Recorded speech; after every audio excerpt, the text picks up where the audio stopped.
श्रीमद् भागवत गीता अष्टम अध्याय प्रारंभ। अर्जुन ने कहा, हे पुरुषोत्तम, वह ब्रह्मा क्या है, अध्यात्म क्या है, कर्म क्या है, अधिभूत नाम से क्या कहा गया है और अधिदेव किसको कहते हैं? हे मधुसूदन, यहाँ अधियज्ञ कौन है और वह इस शरीर में कैसे है, तथा युक्त चित्त वाले पुरुषों द्वारा अंत समय में आप किस प्रकार जानने में आते हैं? श्री भगवान ने कहा, परम अक्षर ब्रह्म है। अपना स्वरूप अर्थात जीवात्मा अध्यात्म नाम से कहा जाता है तथा भूतों के भाव को उत्पन्न करने वाला जो त्याग है वह कर्म नाम से कहा गया है। उत्पत्ति विनाश धर्म वाले सब पदार्थ अधिभूत है। हिरण्यमय पुरुष अधिदेव है। और हे देहधारियों में श्रेष्ठ अर्जुन, इस शरीर में मैं वासुदेव ही अंतर्यामी रूप से अधियज्ञ हूँ। जो पुरुष अंत काल में भी मुझको ही स्मरण करता हुआ शरीर को त्याग कर जाता है वह मेरे साक्षात स्वरूप को प्राप्त होता है, इसमें कुछ भी संशय नहीं है। हे कुंती पुत्र अर्जुन, यह मनुष्य अंत काल में जिस जिस भी भाव को स्मरण करता हुआ शरीर का त्याग करता है उसको ही प्राप्त होता है, क्योंकि वह सदा उसी भाव से भावित रहा है। इसलिए हे अर्जुन, तू सब समय निरंतर मेरा स्मरण कर और युद्ध भी कर। इस प्रकार मुझ में अर्पण किए हुए मन बुद्धि से युक्त होकर तू निसंदेह मुझको ही प्राप्त होगा। हे पार्थ, यह नियम है कि परमेश्वर के ध्यान के अभ्यास रूप योग से युक्त दूसरी ओर न जाने वाले चित्त से निरंतर चिंतन करता हुआ मनुष्य परम प्रकाश रूप दिव्य पुरुष को अर्थात परमेश्वर को ही प्राप्त होता है। जो पुरुष सर्वज्ञ अनादि सबके नियंता सूक्ष्म से भी अति सूक्ष्म सबके धारण पोषण करने वाले अचिंत्य स्वरूप सूर्य के सदृश नित्य चेतन प्रकाश रूप और अविद्या से अति परे शुद्ध सच्चिदानंद घन परमेश्वर का स्मरण करता है, वह भक्ति युक्त पुरुष अंत काल में भी योग बल से भ्रिकुटी के मध्य में प्राणों को अच्छी प्रकार स्थापित करके फिर निश्चल मन से स्मरण करता हुआ उस दिव्य रूप परम पुरुष परमात्मा को ही प्राप्त होता है। वेद के जानने वाले विद्वान जिस सच्चिदानंद घन रूप परम पद को अविनाशी कहते हैं, आसक्ति रहित यत्नशील सन्यासी महात्मा जन जिसमें प्रवेश करते हैं और जिस परम पद को चाहने वाले ब्रह्मचारी लोग ब्रह्मचर्य का आचरण करते हैं, उस परम पद को मैं तेरे लिए संक्षेप से कहूँगा।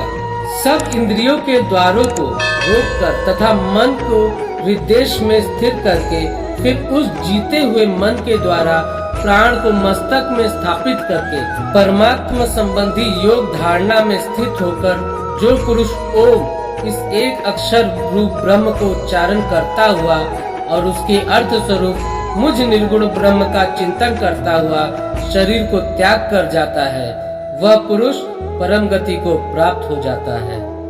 हे अर्जुन, जो पुरुष मुझ में अनन्य चित्त होकर सदा ही निरंतर मुझ पुरुषोत्तम को स्मरण करता है, उस नित्य निरंतर मुझ में युक्त हुए योगी के लिए मैं सुलभ हूँ, अर्थात उसे सहज ही प्राप्त हो जाता हूँ। परम सिद्धि को प्राप्त महात्मा जन मुझको प्राप्त होकर दुखों के घर एवं क्षण भंगुर पूर्ण जन्म को नहीं प्राप्त होते।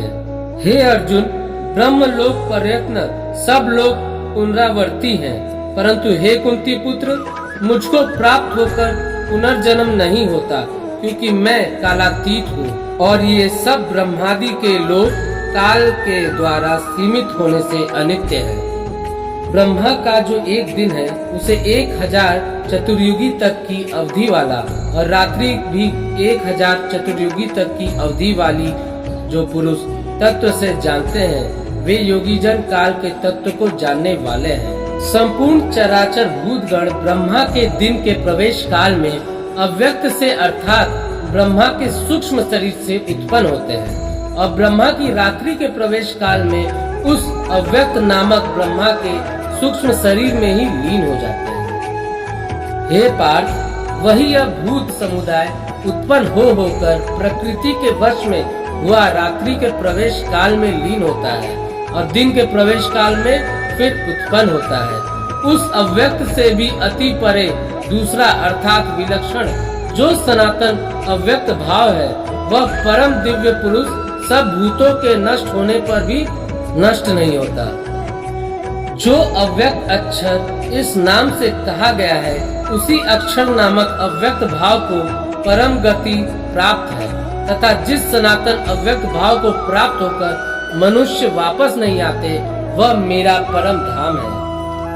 हे पार्थ, जिस परमात्मा के अंतर्गत सर्वभूत है और जिस सच्चिदानंद घन परमात्मा से यह समस्त जगत परिपूर्ण है, वह सनातन अव्यक्त परम पुरुष तो अनन्य भक्ति से ही प्राप्त होने योग्य है।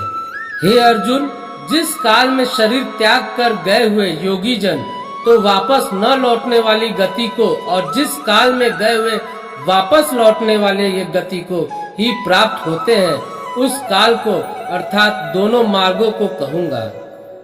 जिस मार्ग में ज्योतिर्मय अग्नि अभिमानी देवता है, दिन का अभिमानी देवता है, शुक्ल पक्ष का अभिमानी देवता है और उत्तरायण के 6 महीनों का अभिमानी देवता है, उस मार्ग में मरकर गए हुए ब्रह्मवेता योगी जन उपयुक्त देवताओं द्वारा क्रम से ले जाए जाकर ब्रह्म को प्राप्त होते हैं। जिस मार्ग में धूमाभिमानी देवता है, रात्रि अभिमानी देवता है तथा कृष्ण पक्ष का अभिमानी देवता है और दक्षिणायन के 6 महीनों का अभिमानी देवता है, उस मार्ग में मरकर गया हुआ सकाम कर्म करने वाला योगी उपयुक्त देवताओं द्वारा क्रम से ले गया हुआ चंद्रमा की ज्योति को प्राप्त होकर स्वर्ग में अपने शुभ कर्मों का फल भोग कर वापस आता है।